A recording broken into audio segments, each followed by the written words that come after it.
afternoon, ladies and gentlemen, boys and girls. Welcome back to the Suit Up Geek Fix podcast. I'm Lo, he's Dibs, and this is yet another Monsters at Work episode review. We are on episode 7, Adorable Returns. If you haven't seen the show yet, check it out on Disney Plus. This is a spoiler review. Spoiler. So without further ado, let's dig in. I love this episode. I love this show. This is my favorite episode of the season. A lot of people complain with Star Wars and Marvel or whatever, nostalgia and fan service. Is it too much? Like when do you cross the line? But I think that when you have a proper nostalgic moment or cameo in any storytelling of any medium, if it's done right, it's just wonderful. And this week we had a welcome return of the adorable snowman. Stole my heart in the original film. I thought he was hilarious. But how about you, Dives, man? What is up with your first impressions of this episode? We have Luke joining. What's up, Lo? What's up, Dives? Thanks for joining, man. What did you think of the episode 7 of Monsters at Work? For me, I really enjoyed the message of this week's episode. I think Tylor said it best. Like, when life throws you snowballs, you make a snow cone. I thought this week did a really good job of just building on that Monsters Inc. lore while also just showcasing the value of friendship.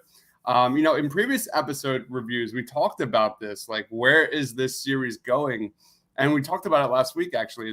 It's truly about Tylor's growth. It is truly about Tylor's arc. And he really shined this week.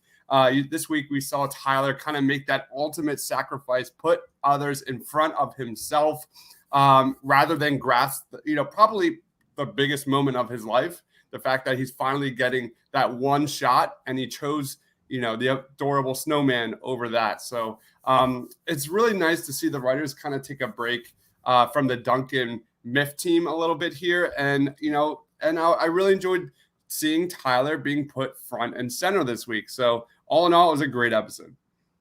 Yeah, you said it best, man. Tylor is a great protagonist, especially going on this journey in the behind the scenes of how Monsters Inc. works.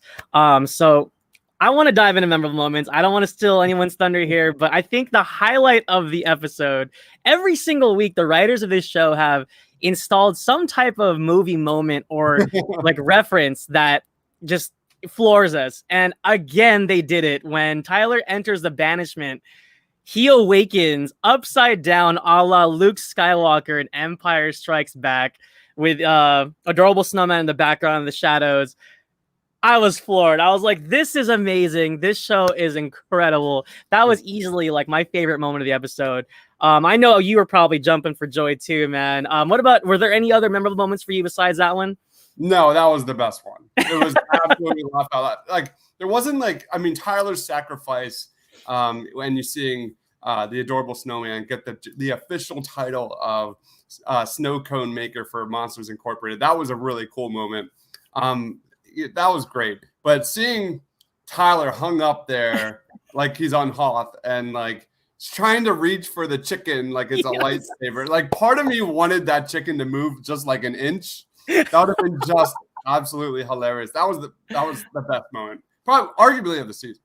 Yeah, man. No, I'm not gonna lie. I mean, especially as a Star Wars nerd, I jumped out of my seat. I was like, yes!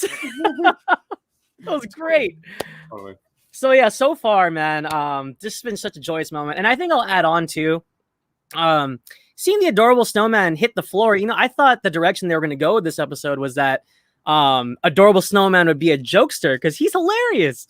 Mm-hmm. So I thought that was the route they were gonna go, but ultimately unbanishing him and also knowing that he was banished by Water News, I think was a very well-written device, especially knowing that he is such a nice guy. Because as the episode was unfolding, I was like, Val, I was like, why was he banished? He's so awesome, So I thought that was really cool that they kind of gave us some backstory to Adorable Snowman. So, yeah, man. So that kind of covers up our memorable moments and our impressions.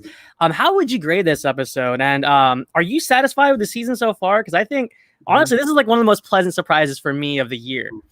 Yeah, we came into this really kind of, at least me, my expectations, it wasn't that good. I'll be honest. The first 2 episodes, I wasn't sold. And I feel like this is getting better and better as clearly the writing of this series, it has gotten better and better and better. For me, I give it a 9 out of 10. It was arguably definitely a top tier episode of the season. I got to give the show props. Like, they're doing such a good job of like introducing or giving us those old characters, giving us that nostalgia that we all love with, because the writers of the show know, we all love Monsters Inc. There's a real demographic for this show, but it's also done a really good job of developing new characters and weaving the old ones in and out. And, having the adorable snowman, like it was seamless. Like it just goes in and out with Mike and Sully. Like it's just a ton of fun. Tyler's growth has been a ton of fun to watch, really enjoyable. So like even when it strays away from nostalgia, it still finds its way to kind of land on 2 feet. And like I said, this episode shows that the writers know where Tyler's going, and they're nailing the characters through and through. How many times do we like rave about these amazing side characters, like the bowling pins and all these like fun little monsters? So straight 9 out of 10 for me. Really well done. Hey, I couldn't agree more. I'm going more 9.3. This was my favorite episode out of the 7 that we've seen so far. And you nailed it, man. I mean, all these little details. And actually, I don't know what it is. The animation for the last couple of the last 2 have been really crisp. From like that television we were watching at the beginning of this one, like you'd see the wood grain on it, the detailing on the pipes. I feel like, I don't know if there's a difference between the first 2 episodes and where we are at now, but the animation is no longer an issue for me. I know that was a concern initially. But yeah, those like funny little characters. Like this week we had the weather guy. It was so hot that he melted. Yeah. I forgot about that. Yeah. And also shouts out to the gag where Mike Wazowski's doing like a little Joe Sargent thing, but in order to be eye to eye with Tyler, Sully has to hold him. So the writing is really, really, really strong so far. Go ahead. Did you notice like he didn't bring it up, and I was waiting for it.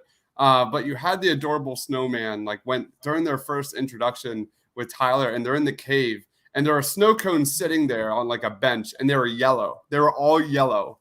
And for a minute, I was thinking something, definitely a little more disgusting. I was like, please don't tell me he's like eating yellow snow cones. You know what I mean? Like, well, what's funny? From the original film, I thought that was the joke. Like, oh, yellow snow. I was just like, that's gross. You couldn't have picked like a different flavor. Like, but it was like I said, like this is a show, a series that really understands its characters, and they have proved it over and over, at least the last several episodes. So it's just getting better and better. Yeah, no, I'm thoroughly satisfied as a huge fan of the original film, and I think that for anyone that's been on the fence or like, oh, do they need a TV show? Does this show, is it good enough? I think for anybody that hasn't seen this yet, please check it out. It is a lot of fun, especially if you got kids, or even if you don't got kids. If you're just a Pixar fan, I think this show is worth a watch. So hopefully we can get more people to check it out. I think it's totally worth it. So where can people find you, Dibes? And what have we got going on this week? Follow me on Twitter at Mr. Crockpot. Follow our podcast on Twitter at The Suit Up Geeks. Saturday night, August 14th and August 15th, we have the greatest animation draft of all time going down 8 p.m. East Coast time.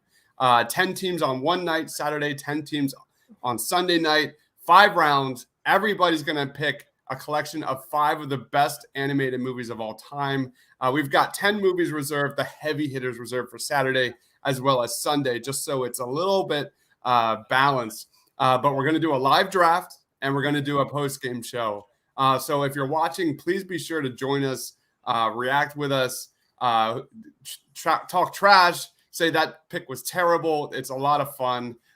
We have some drinks. We celebrate movies. You just can't beat it.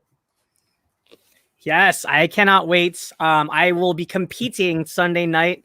Mm-hmm. I gotta say, I know that you did it randomly or whatever, but I am very fortunate that a lot of the movies that I love are on that Sunday night reserve list. Great. But I'm picking at the end of the first round, so it kind of breaks my heart that I'm gonna get the last pick of the litter there. So me too, man. I'm right there with you. I got the 10th pick. I'm the last, but I've got 2 movies circled on my big board that if I get those 2, I'm going to be feeling pretty happy. So yeah, man, it's going to be epic. So please tune in Saturday and Sunday night. We're going to be live. It's going to be nuts. Please like and subscribe down below if you enjoyed this stream. Again, I can't say it enough. Please go on Disney Plus. Watch this show. It's wonderful. It's heartwarming. It's so much fun. For Dives and myself, thank you guys for watching. We'll catch you guys next time.